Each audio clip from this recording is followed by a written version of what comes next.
Fala pessoal da Via, eu sou o Vitor Faria, seja muito bem-vindo ao nosso quarto e último encontro aqui do módulo de contação de história no projeto Via Arte para Todos. Vamos nessa!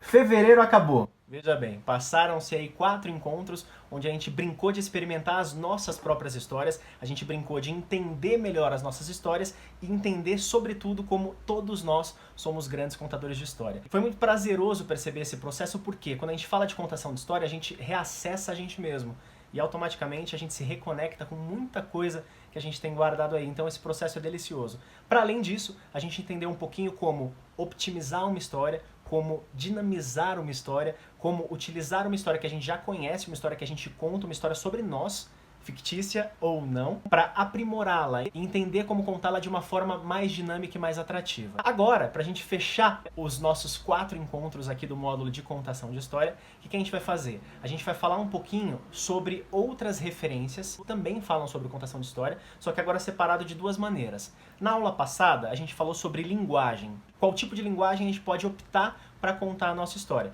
Então, uma história musicada, uma história rimada, uma história só como uma narrativa. A gente falou sobre tudo isso.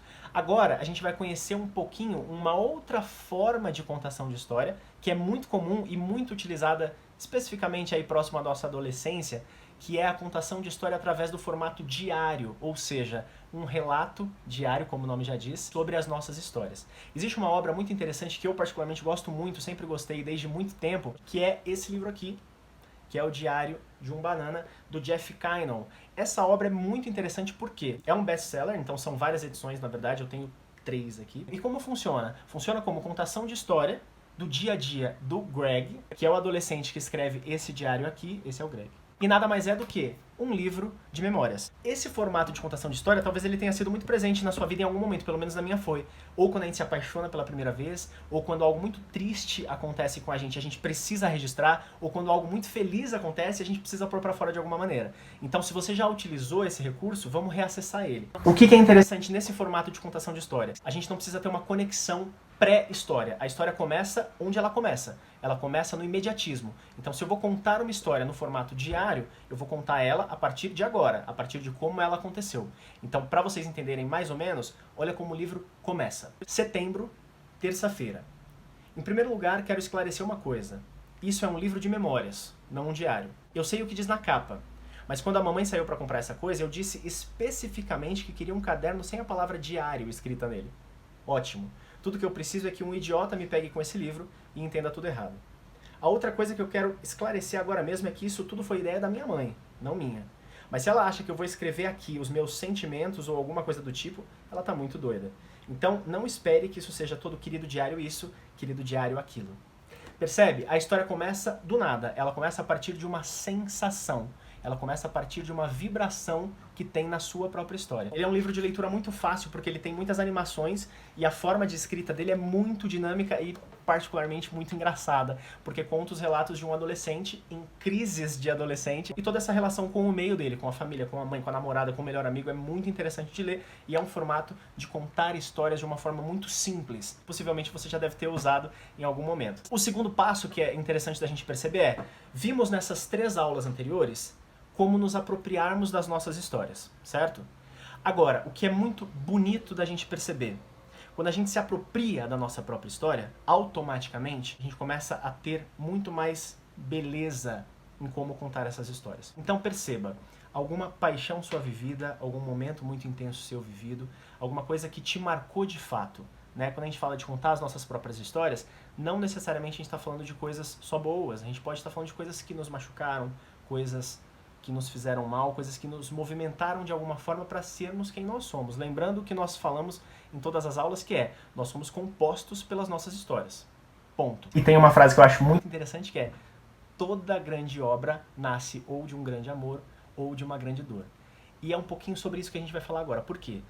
Quando a gente fala sobre apropriação histórica, ou seja, a gente se apropriar das nossas próprias histórias, isso faz com que a gente veja as nossas próprias histórias, reveja as nossas próprias histórias, revisite as nossas próprias histórias.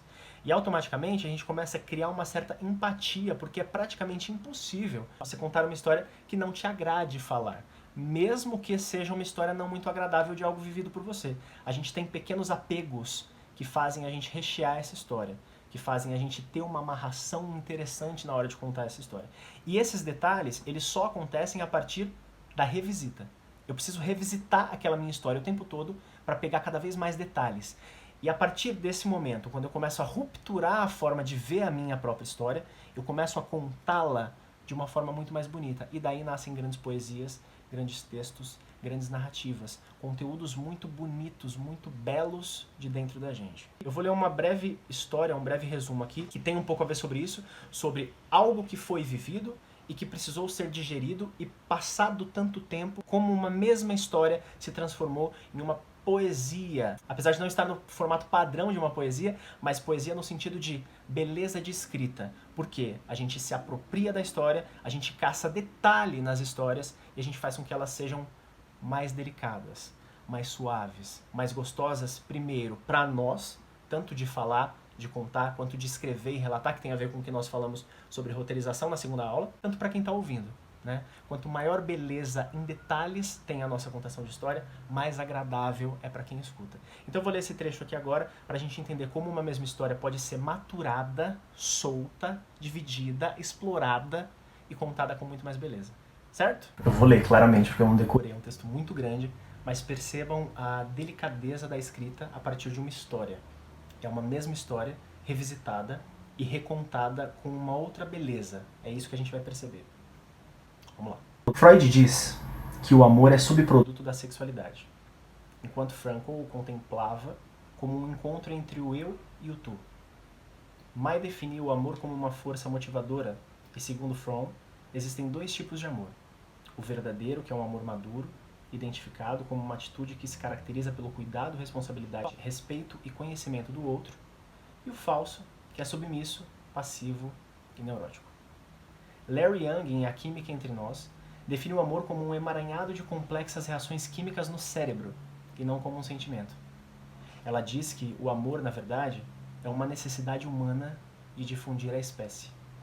E todas as sensações típicas da paixão, como a insônia, frio na barriga e o pensamento obsessivo na pessoa amada, são puramente obra do cérebro e de hormônios. Já Shakespeare e Vinícius de Moraes defendiam o romantismo, e lendo esses autores é fácil acreditar que realmente o amor bate pelas bandas do coração.